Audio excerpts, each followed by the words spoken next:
आपस में किया।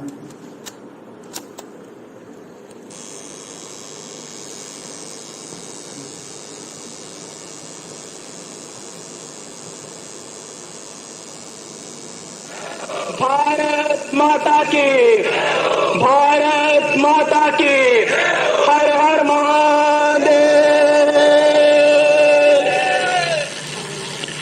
परम श्रद्धे पूज्य चरण युग पुरुष स्वामी परमानंद जी महाराज, परम श्रद्धेया बहन रितंभरा जी, मंच पर उपस्थित अन्य पूज्य चरण संत वृंद, विश्व हिंदू परिषद, श्री राम कार सेवा समिति, बजरंग दल के माननीय पदाधिकारी गण, उत्साही कार्यकर्तागण, जगाधरी के राम भक्त बंधुओं, जगत मंध्या मातृशक्ति। श्री राम जन्मभूमि एक ऐसा मुद्दा जिसने आज न केवल राष्ट्रीय स्तर पर बल्कि अंतर्राष्ट्रीय स्तर पर झकझोर कर रख दिया है हिंदुओं के जनमानस को। बोलिए श्री राम जन्मभूमि की, काशी विश्वनाथ भगवान की, श्री कृष्ण जन्मस्थली की, सत्य सनातन धर्म की, वैदिक धर्म की, महावीर स्वामी की, भगवान बुद्ध की, बंदा बैरागी की, गुरु गोविंद सिंह की, गंगा माता की, भारत माता की।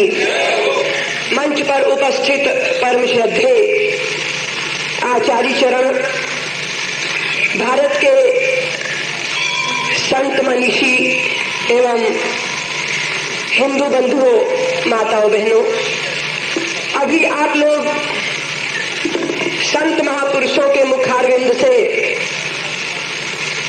श्रवण कर रहे थे कि देखो वीर जवानों, अपने खून पे ये इल्जाम न आए, मां ना कहे कि मेरे बेटे वक्त पड़ा तो काम न आए। हमने इस समय की चुनौती को स्वीकार किया है। राम जन्मभूमि मुक्ति संघर्ष के अब हम अंतिम चरण के नजदीक पहुंच चुके हैं। 30 अक्टूबर की तिथि हमारे परीक्षा की घड़ी है, धैर्य की, भक्ति की परीक्षा होगी। उस दिन राम भक्तों की भक्ति को कसौटी पे कसा जाएगा और प्रत्येक राम भक्त को 30 अक्टूबर की कसौटी पे खरा उतरना बहुत आवश्यक है। आज संत आपके बीच में आके ये जो भाषा बोल रहे हैं, आपको लगता होगा ये महात्मा कल तक जो श्रीमद् भागवत की कथा कहते थे, रामायण की चौपाइयां दोहराते थे, व्यक्तिगत साधना में डूबने की प्रेरणा देते थे, उन संतों की भाषा इतनी उग्र भाषा क्यों हो गई? इसके पीछे अगर आप कारण ढूंढने चलेंगे तो आपको देश की 44 साल की भ्रष्ट राजनीति का ही एक कारण मिलेगा, जिसके कारण भारत के संत अपने मठ मंदिरों को छोड़ के इस तरह सड़क पे उतर के ये उग्र भाषा बोलने लगे, क्योंकि भारत की इस भ्रष्ट राजनीति ने 44 साल से लगातार हिंदू के साथ अन्याय की उद्घोषणा की है। कश्मीर के अंदर लूट रहा है, पीट रहा है हिंदू, पंजाब के अंदर सैलधारी और केसधारी, दो भाइयों को भिड़ा दिया देश की गंदी राजनीति ने। जहां देखो तहां भारती की संतानें अपना खून बहा के मां भारती का मुख धो रही हैं। इसके लिए भारत के संत मजबूर होकर उतरे हैं मैदान में। और फिर कोई नई बात नहीं, बड़ी पुरानी परंपरा है। जब 3 शासक इस धरती पे शासन कर रहे थे और तब भी रावण का आतंक बढ़ता चला जा रहा था, तब तुलसीदास जी लिखते हैं कि दाद सुवन मन चिंता व्यापी, कहीं विद मरेगे निश्चर पापी। उस समय दशरथ थे, पर यज्ञजन में खोए हुए दशरथ, उस समय जनक भी थे, लेकिन ब्रह्म चिंतन में डूबे हुए जनक, उस समय बाली भी था, लेकिन राग रंग की दुनिया में मस्त बाली। फिर इस समय जब 3 शासक थे, बलशाली राजा, उस समय भी भारत के एक ऋषि को पुरुषार्थ के मैदान में उतरना पड़ा था अपनी व्यक्तिगत साधना को छोड़कर। आज फिर संत विश्वामित्र बन के आपके बीच में है और आपको राम लक्ष्मण बन के अपना परिचय देना होगा।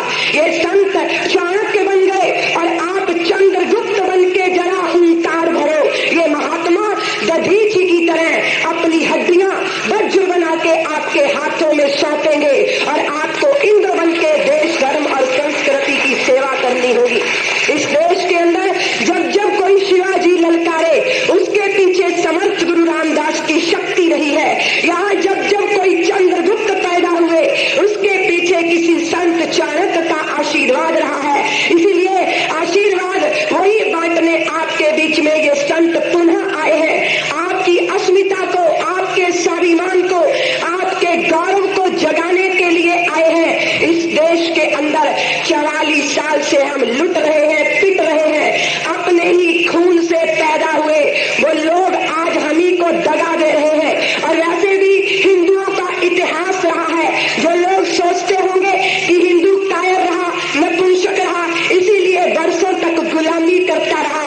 उनकी भ्रांति है। हम उन पूर्वजों की संतानें हैं, उन वीर बहादुरों की, उन शौर्यवान लोगों की, जिन्होंने, वो लोग जो मोहम्मद बिन कासिम से लेके मोहम्मद अली जिन्ना तक, वो जो इस देश के अंदर इस्लाम की स्थापना के स्वप्न लेते रहे और उसको पूरा करने के लिए कुचक्र षड्यंत्र रचते रहे, वो विफल रहे आज तक।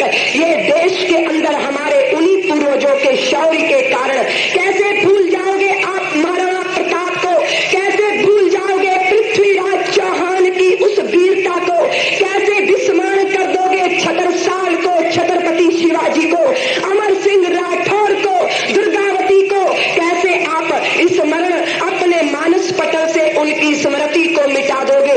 वो हमारे पूर्वज जिन्होंने मुगल शासकों को पीटा, इतना जम के पीटा, अभी भी स्मरण होगा। वो हरि सिंह नलवा का नाम स्मरण होगा, जिसने वो मुगल शासकों को वो एकदम ठेठ काबिल कंधार तक पीटते पीटते खदेड़ा था। हम उन पूर्वजों के संतानें हैं। वो महाराणा रंजीत की जाति, वो महाराणा प्रताप की जाति, पृथ्वीराज चौहान की जाति, दुर्गावती की जाति कभी कायरता का पर्याय नहीं हो सकती। अगर ऐसी आप कल्पना करते हो तो इस कल्पना को अपने मानस से, अपनी मानसिकता से दूर करो और स्मरण करो अपने उन पूर्वजों का, जिन्होंने मुगल शासकों के मंसूबे पूरे नहीं होने दिए, इस देश को इस्लामिक राष्ट्र बनाने के, और फिर इस देश के अंदर अगर देश का टुकड़ा कटा तो वो किसी और के कारण नहीं, इस देश की संतानों के कारण, उन सिरफिरी औलादों के कारण जो सत्ता के लिए सत्ता की दलाली करने पे उतारू हो गए। सत्ता की दलाली हुई इस देश के अंदर। हम जब जब पराजित हुए तो किसी इस्लाम से, किसी ईसाइयत से नहीं, हम जब जब पराजित हुए तो अपने ही जयचंदों से, अपने ही मान सिंहों से और अपने ही देश के नेतृत्व संभालने वाले नेताओं से। इसलिए मेरे को बड़े अफसोस से ये कहना पड़ रहा है कि दिल के छाले जल उठे सीने के दाग से और घर को आग लग गई घर के चिराग से। इसीलिए आज वही परंपरा पे चल रहे कुछ लोग अभी भी गद्दारी पे उतारू हैं, जिनको 70 करोड़ हृदय में बसे हुए राम दिखाई नहीं देते। जैसे सूर्य नहीं दिखाई देता उल्लू को, ऐसे उल्लू के पट्टों को सूर्यवंशी राम की जन्मभूमि दिखाई नहीं देती। हमसे राम का प्रमाण मांगा जा रहा है, राम का प्रमाण मांगा जा रहा है कि राम पैदा हुए भी थे या नहीं। अरे 70 करोड़ हिंदू जब आपस में मिलता है तो जयराम जी की कह के मिलता है। हम एक दूसरे से संबंध स्थापित कर लेते हैं राम राम कह के। तमिल तेलुगु नहीं जानते पर अपने वहां के भाई से भी हम रिश्ता जोड़ लेते हैं राम का नाम लेके।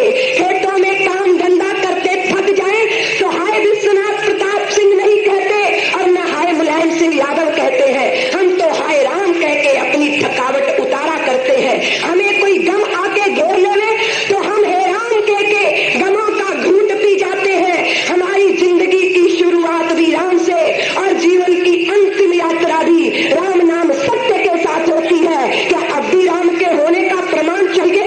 वीपी सिंह को राम के होने का प्रमाण चाहिए। इसीलिए भारत की संतानों, भारत की तरुणाई, ये भारत की जवानी जागे, कमर कस के जरा सड़कों पे उतर के वंदे मातरम का गीत गाए और बता दे इन देश की अंधी और बहरी सरकार को कि ये देश राम का है, परिवेश राम का है, अरि का संहार करना आदेश राम का है। हमने कभी किसी के हक पर न हाथ डाला, सबको सदा दिया है सद्भाव का उजाला, लेकिन इंसाफ का किसी ने उपहास जब किया तो कपिराज बाली की भी गर्दन मरोड़ डाला। रावण समान जालिम को धूल में मिलाना, निज पीठ ना दिखाना आदेश राम का है। हनुमान ने बनाई जब राक्षस सर लंका तो राम जन्मभूमि को क्या सोच और शंका। हो राम का मुखालिफ और भारतीय भी हो, संभव नहीं कभी भी कह दो बजा के डंका। भारत वसुंधरा क्या संसार जानता है, ये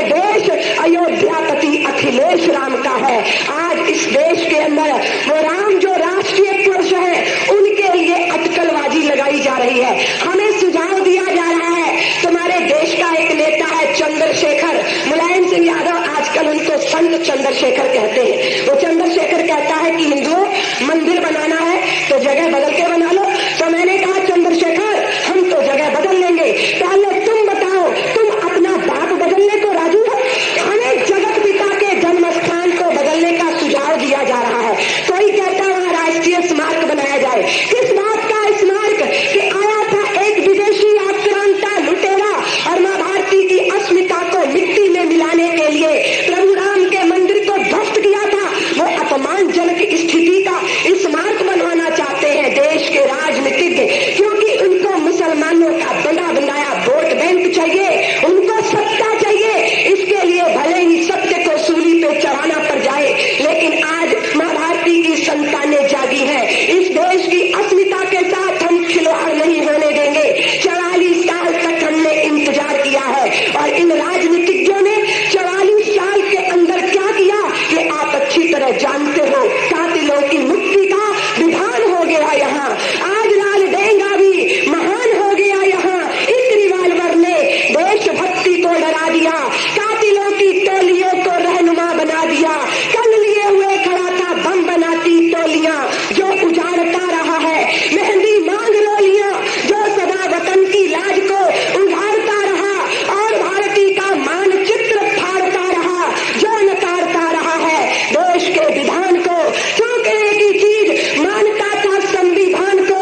शाह